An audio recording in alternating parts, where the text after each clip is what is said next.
Our rivers, our seas, Britain's waterways are in crisis. You can't help but avoid the news day after day after day. And today, of course, is no exception because Welsh Water has just admitted, after a BBC investigation, that it has, yes, been illegally dumping sewage over the last decade. And this is not just something that we've seen over the last 10 years. It is something that has resulted from 3 decades of disastrous water privatisation. I'm Matthew Topham, and this is We Own It Live.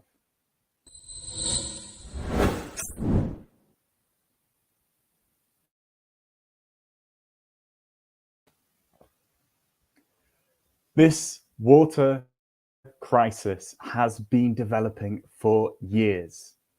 And it is something we at We Own It have been campaigning against, because We Own It is here, as lots of folks joining us across the country are, to campaign for services that work for people and not just for profit. And we want to do something about that. We don't just want to sit back and watch our services continue to crumble in private hands. And that's why we're so grateful and want to thank all of you for being here with us at our YouTube lives. These are our spaces for bringing in experts who work on privatisation and the campaign for public ownership across loads of different sectors. And we want to bring them together and share that essential information with you so you can go out there and campaign for those essential services we need. Please do put your comments and questions in the chat as we go through our session today, and we'll do our best to get to them when we get to the Q&A at the end. But back to that really essential story from today, the fact that Welsh Water has been found to be illegally dumping sewage. And it's, of course, not something that's just limited to Welsh Water. We see it across all of England's privatised water services as well.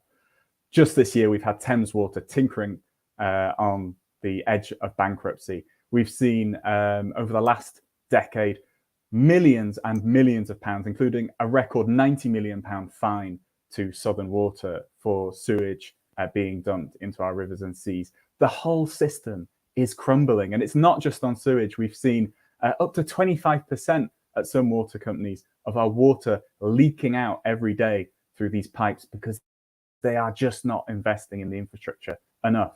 And perhaps for me, the most distressing thing is that over the last 3 decades of privatisation, we have not seen a single proper new water reservoir being developed to protect us as we enter a stage of kind of climate instability due to a failing water system that could see not only hosepipe bans, but real scarcity of water brought out perhaps most strongly by the fact that London could see it completely run out of water at points in the future because of the failure of Thames Water.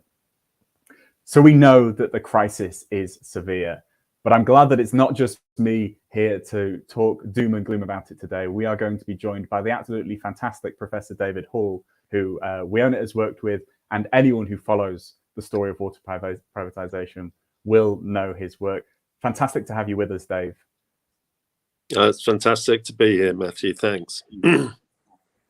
Thank you so much for joining us. And so what we're going to talk through today is not just that general picture of how privatisation is failing our water system, but perhaps drill down a little bit into how the financial arrangements of these private water companies have led us into this dire situation. And so I want to start with that maybe as the basic question. We know that we're in a really, really troubling time with water, not least on sewage, on other issues as well, of course. I just wanted to maybe hand to you to maybe explore the ways in which those finances and the way that they handle money and the interests of getting more money, water companies have led us into this situation on sewage. Yeah, thanks, Matthew. I think there's one thing to say at the outset is that we all think about the private sector, we all think about business, we all think about capitalism as a system whereby entrepreneurs with a whole bunch of money invest it in something, taking the risk that as a result they'll be able to sell more things to you, and if it comes off, hey, they make a profit. Yeah, what's wrong with that? What's wrong with that in the water and sewage world is that nothing like that happens. they're not risking their own money, and for good reason, because it's an essential service. We all have to consume water. There's no competition, not least because we gave them all monopolies. So these are monopolies running an essential service, and they're regulated by Ofwat, which agrees every 5 years how much they can increase prices. It doesn't matter how much they invest, what they can charge from us. As long as they can charge us enough, they will make a healthy profit. And so they have a built-in incentive to minimize investment. And we've seen this, those of us, had a sad life in part, because for the last 30 years, I've been looking at water privatisation accounts. And it's quite extraordinary. Year after year after year, they managed to say, well, we promised investment, but we found we can manage without it. So we can increase dividends instead. And so as a result, that cutback in investment means that wastewater treatment plants, the sewage treatment plants, the key things that process our sewage so that it doesn't pollute the environment, they have failed to invest in sufficient capacity, especially as the population has grown. And we have study after study now from the BBC, from Imperial College, from Oxford Rivers, showing all the same thing, and now the same thing in Wales. So we have this base that the system is running not as enterprise, but as it were, private owners seeing what they can take out of the system. One way that that's happened is they've built up a great pile of debt.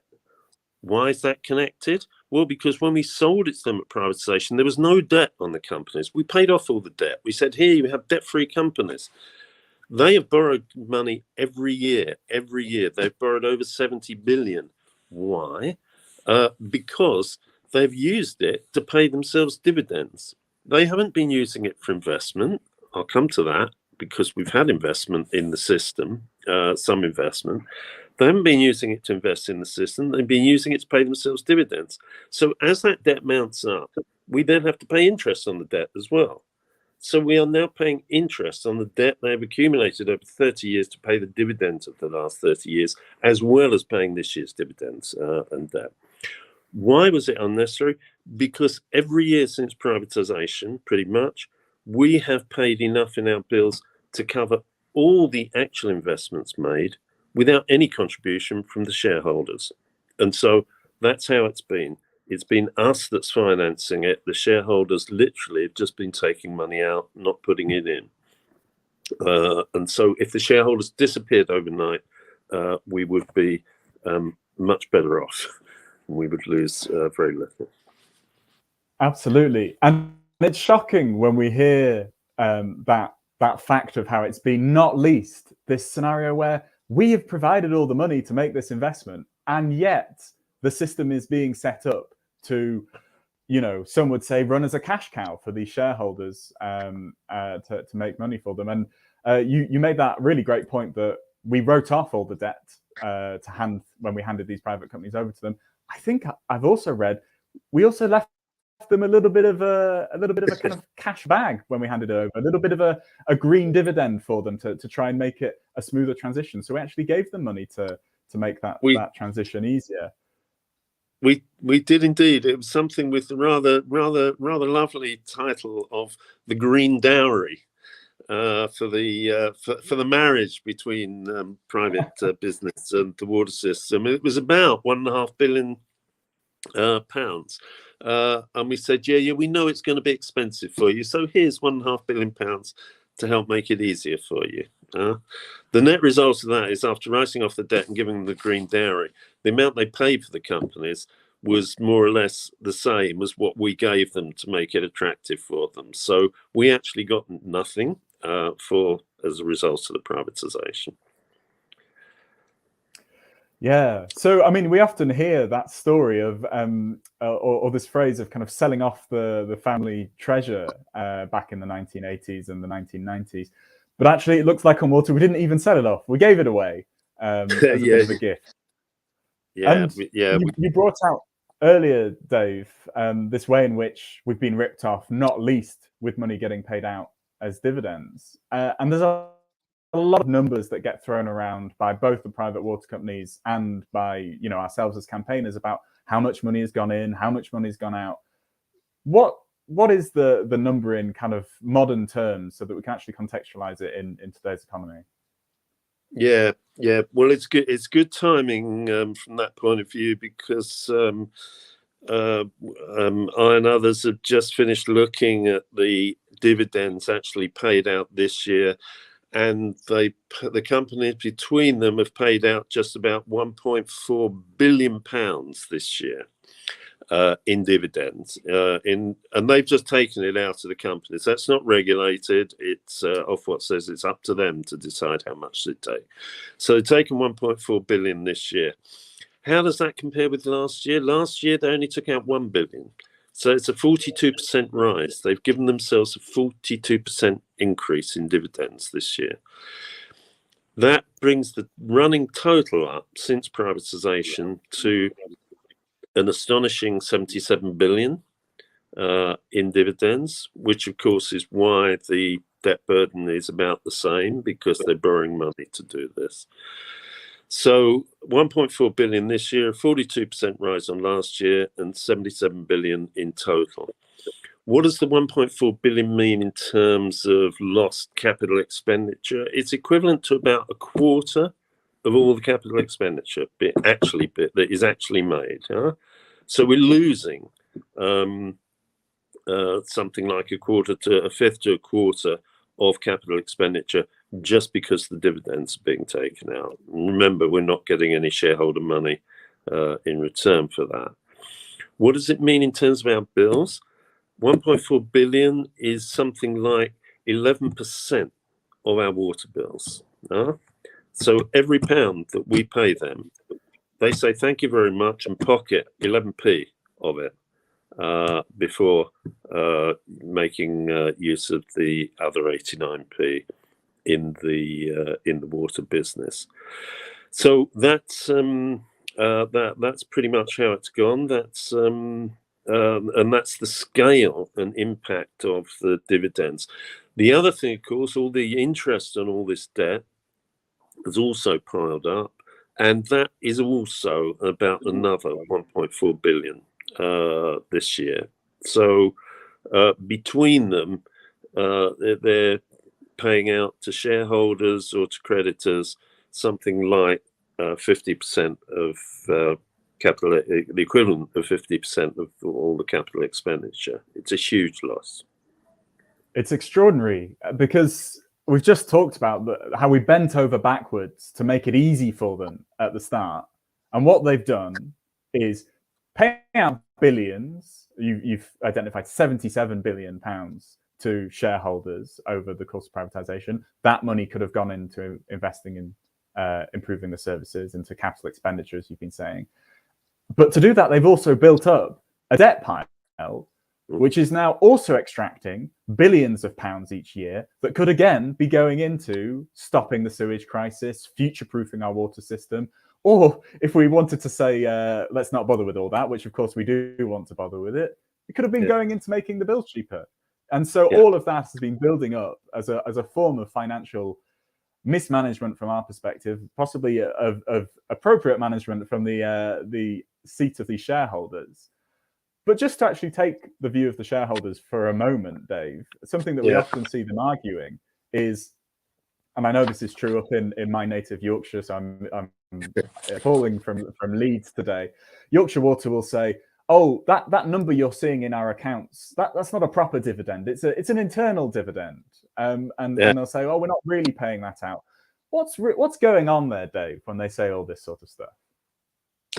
What's going on there is very simply that they're saying that because they put a kind of a ladder of holding companies, intermediate companies between our water company and the ultimate shareholders.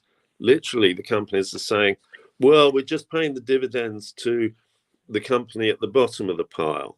That's not the ultimate shareholders. We're not paying any dividends to the ultimate shareholders. And that literally is what they mean when they say we're paying internal dividends to other companies in the group, but not to the ultimate shareholders. Of course, it's quite wrong to say that that's a significant difference. Unfortunately, it's one point on which Ofwat agree with us. Ofwat say if they pay dividends, they've taken it out of the regulated company, full stop. What happens after that is it's in the hands of the shareholders of companies owned by the shareholders. They can do with it what they want. They can go on holidays, they can invest it somewhere else, and it's quite right. So paying out internal dividends is what it means. But it's astonishing how the companies are prepared to, in my view, simply lie in public by claiming they haven't paid dividends for several years. I remember one of the last radio appearances that Sarah Bentley made before she resigned as CEO of Thames Water. On the Today programme one morning, she claimed that Thames Water hasn't paid any dividends for 5 years. Well, I have the figures in front of me here. Thames Water have paid 1.5, but Thames Water alone has paid on average over £100 million a year in dividends in the last 12 years. And every one of the last 5 years, it's been 21, 32, 47, 46, 43. It's simply not true to say they haven't paid dividends. They have. Your Yorkshire Water Service, which apparently claims that they're not taking anything out, yes, they are. They've taken out 1.3 billion in the last 12 years. This year they took out 62 million. That's an increase over last year when they took 52 million, and so on and so forth. These companies are taking loads out. And I was looking at some of the company figures here, and even the small water-only companies. There's a few companies around the country that just supply water services in small areas. One called South East Water, which covers bits of Kent and Sussex, and there have been real problems with its failure with water supplies this year. They've been cutting people off for days on end in some cases. South Staffordshire, Cambridge, and so on. Over the last 12 years, between them, they have paid out £500 million in dividends. It's utterly astonishing. These companies are just sitting there on the monopolies, taking the money out. So, yeah. And when they like to say we're using it to service debt to creditors that are also shareholders, well, it's another way that shareholders benefit. They can make loans to companies that they own at favourable interest rates, so they get the money's interest alongside the actual dividends. So yeah, it sounds like corporate bullshit, and it is corporate bullshit when they talk about internal dividends.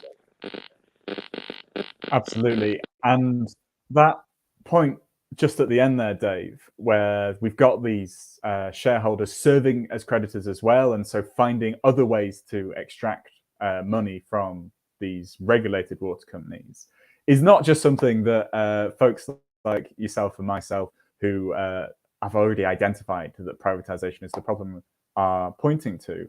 The Conservative chair, I believe, of the Commons committee that scrutinises the water industry asked again and again and again the likes of Catherine Ross, leader of Thames Water, and other CEOs, is this going on? And the fact that they kept asking, I think, shows that the answers they're getting from these private water companies are not convincing.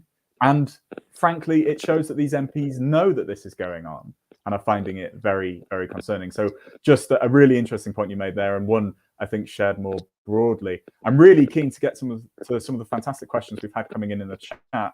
But before I do, I just want to again do that awful thing of playing devil's advocate and raise these plans that have very recently been announced by the water companies for how they're going to sort it all out. You know, we can all relax, can't we, Dave? Because they've got themselves covered going forward, right?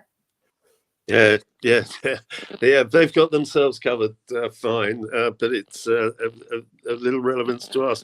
I've ploughed through some unrewarding documents in my time following the privatised water industry, but these plans that they released, so-called plans they released about 10 days ago, are among the worst. Basically what they're doing is going through the motions of the regulatory process, which sets for 5 years at a time the prices that the companies are allowed to charge us. That's all they say. The regulator doesn't say, we're agreeing here all the investment projects you're going to carry out. The regulator says, we're agreeing how much you can charge the customers, and you're telling us that you'll go and use it on investment projects. So from the company's point of view, they're putting in bids, it's negotiations. And I thought, okay, well, let's look at these plans. There surely will be in there a whole list of projects that are added together to bring up to the magic figure of 96 billion that UK Water mentioned. But it isn't true. If you read the plans, be prepared for disappointment, because nearly all the companies start off by saying, what a great area we serve. So, for instance, if you read Yorkshire Waters, Matthew, you'll read at least 2 pages on what a great county Yorkshire is and what a great place it is. And this is meant to be seriously part of their investment plans. So I think what we're seeing there is not something that's a plan at all. And that's part of the problem with the privatisations. What we don't have is a system of public planning that in infrastructure systems, and water and sewage is a perfect example now, with the problems that are being experienced not just in England but elsewhere, with systems needing expansion to cope with new demands. You need to sit down, talk through, using democratic mechanisms, what people want to see, how they want to see it, how they want to engage. And so we've been, one of the things we've been looking at is what happens elsewhere in the world. Elsewhere in the world, 90% of water systems in the world are run by the public sector. That's true in the USA, it's true in Germany, it's true all over the place. Why is that? Because when you look at what they do with something like sewage overflows, or like with the recent drought or the drought a few years ago in Cape Town, they sit down, they have intense public discussions. They agree how to reduce water consumption to manage the situation. They agree how they're going to create green infrastructure to soak up some of the runoffs from the drainage runoffs that cause the sewage overflows. In India, India is just in the middle of a process where they are connecting 90 million rural households. That's the equivalent of about 500 million people. That's pretty much the whole of Europe, right? Rural households in India, people being connected for the first time, they're doing that in 6 years with a committed program of investing public finance, because that was what was worked through in many discussions over many years. They would laugh with contempt at our water companies telling us, well, we'll sort things out by 2070 or 2050. 2090, Southeast Water have broken the record. They've set themselves a target for 2090. It's treating the system and the needs with contempt. So we need, as it were, democratic ownership and management to get proper planning in the system.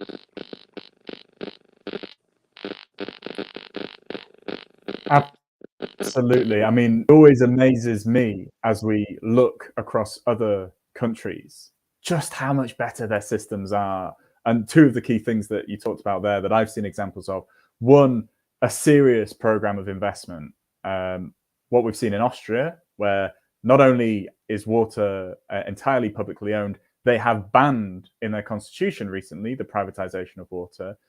What have we seen as a result? We've seen Austria become the cleanest water in Europe, with something like 99.5% excellent water. So again, that principle that you were talking about in India, where they're doing a serious program of investment, it reaps dividends, but not the kind for shareholders, the kind, of course, for the environment and the public. But also that culture of involving the public more widely to make sure that the system is working in the public and environmental interest, and also has buy-in to make the progress work.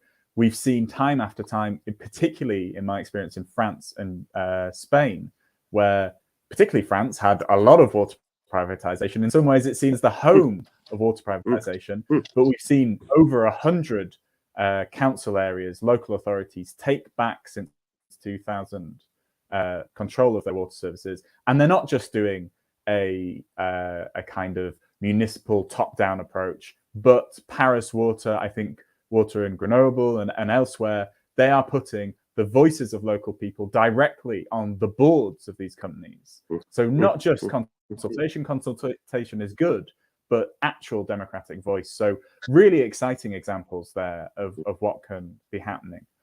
I'm mindful of time to maybe look towards some of these questions that we've got. I think we've also had some comments about the quality of the audio coming through. So Dave and I will both check just now, I think, to see if there's anything touching our phones or our microphones that is causing any background kind of noise. But just want to move maybe to this first question from Liz, where she's asking, so what should we be doing to stop this problem? And how do you think water would be best managed and paid for in future? Now, we've started to address some of those issues, but I know, Dave, you've got some thoughts about how we might practically move to get back control of our water in this country and get us on a similar footing to elsewhere. I wonder if you'd be willing to share some of those practical steps with us. Yeah, that's right. A few years ago, there was the Labour Party leadership was committed to taking water and other utilities into public ownership if they're elected into government. That's no longer the case, but that doesn't mean that it's impossible until we find some party or some other government that will commit to do that. It can be done, and it may even be better to do it like this on a case-by-case basis, because there's a legal process known as special administration, which has been used in the past. For example, some of us are old enough to remember before Network Rail, there was a privatised company called Railtrack, which was performing appallingly, and that was taken into special administration, partly because it was under financial pressure, but partly because it was performing badly. The special administration process, water, that says we can do this, the government can do this. Once a specific company is in special administration, the government then sorts it out however it sees fit to make it possible to do better, and then transfers it to a responsible owner. And that's the key step. That's why it's a way of getting back public ownership, because that final owner, as was the case with Network Rail, can be a public sector company. So what that means now, I think, is we should focus on rebuilding, in effect, regional public sector water authorities or shadow authorities ready to take over ownership of the water companies. They're perfectly competent workers inside the companies who will carry on.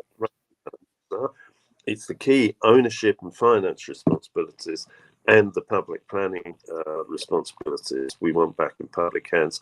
The local authorities are the key ones to do it. So I think we now have a great mass of activity around the water sector, and that in each company's region we have councils, as well as campaigns, as well as we own it groups, as well as unions, all wanting to see the same kind of process happen, of a re-democratization of water and taking it back into public ownership. So I think we need to look going forward at trying to bring ourselves together like that, and to set up kind of shadow regional public authorities to say, we're ready. We want this company transferred back into public hands. Fantastic. Thanks, Dave. And I've seen some comments in the chat that maybe resonate with me, which is that it can often feel so aggravating, so infuriating, this stuff on water, and that can kind of leave one feeling unable to do anything on it. And I think your answer there really paves a way for us to understand, no, there are things we can be doing to really positively fight for water that works back in the public interest, because it is back in public hands. There are concrete steps, there are existing powers that we can use, and we don't have to necessarily go all in one fell swoop, although that is, of course, in many ways a gold standard. We can make the goal more manageable and achievable, and hopefully that makes it easier for us to take our frustration, our anger at this rip-off situation we're in, and use it to win some further change. I'll maybe just take one more question. We've had so many fantastic ones, but I'm mindful of time. There's a phrase that I've seen lots of folks use, and it's been in the press, and I think it's particularly this phrase of the water companies being environmentally insolvent. And we've had this question from Jen Williams asking, have we seen the research by Richard Murphy on water and this phrase around insolvency?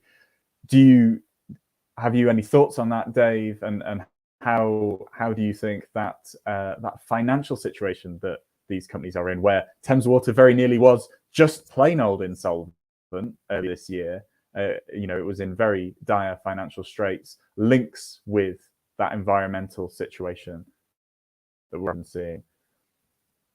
It does link with the environmental situation because basically we're managing to put so much political pressure on the regulator, on companies like Thames Water, on politicians, on local councils, that the companies are feeling obliged to try and do something, but their shareholders are adamant they do not want to invest any money. And Ofwat is also getting the strong message from us that we do not see why we should pay a penny more when we're already overpaying for the dividends and interest they're taking out. As a result of which there's a tension going on. I think that was what exploded this summer between Ofwat's demands, which reflect our demands, and the companies digging their heels in saying, no, we will not put any more shareholder money in. Personally, I don't think that bankruptcy is the right description for that for that phrase, for that situation in financial terms. But I think Murphy's characterization of it as environmental bankruptcy is a very good metaphor, because it's the environment that is left bankrupt of the necessary investments for improvement, and that's what we need to address. Fantastic. Thanks, Dave. And I think those last two answers you've given leave us in a really good place to wrap up, because we are in a situation where these water companies are financially and environmentally coming to a crux, let's say. They are really in very dire straits, but we have a set of pathways we can use to get out of this situation. We can use existing powers. We can use the increasing organization of our communities of environmental activists, of our councils, to start to say the public is hungry and ready to take back over these water companies. Give us back control of those essential assets.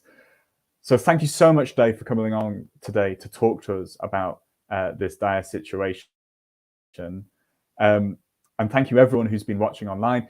We are so keen to continue to grow our ability to spread these messages. I've seen comments again in the chat about how folks are so keen for us to organize, as well as the shareholders and these private interests organized to defend their kind of cash cows in water privatization. We've got to be equally ready to spread information about this situation and how we can fight back. So please subscribe to this channel and watch our other videos and share those, because by doing that we can start to grow how many people know about not only our campaign but wider campaigns for services that work in the interests of people and planet and not just for profit. Just like to flag to everyone any descriptions of how to be involved in our campaigning and how to help spread the word. Lots of comments from us in the chat, so use those to guide how you're taking action going forward. And I'll take that as an opportunity to wrap up. Thanks again, Dave, so much for joining us, and thanks again to all of you, and I hope you'll join us next week at 5 p.m. Thanks, everyone. Great.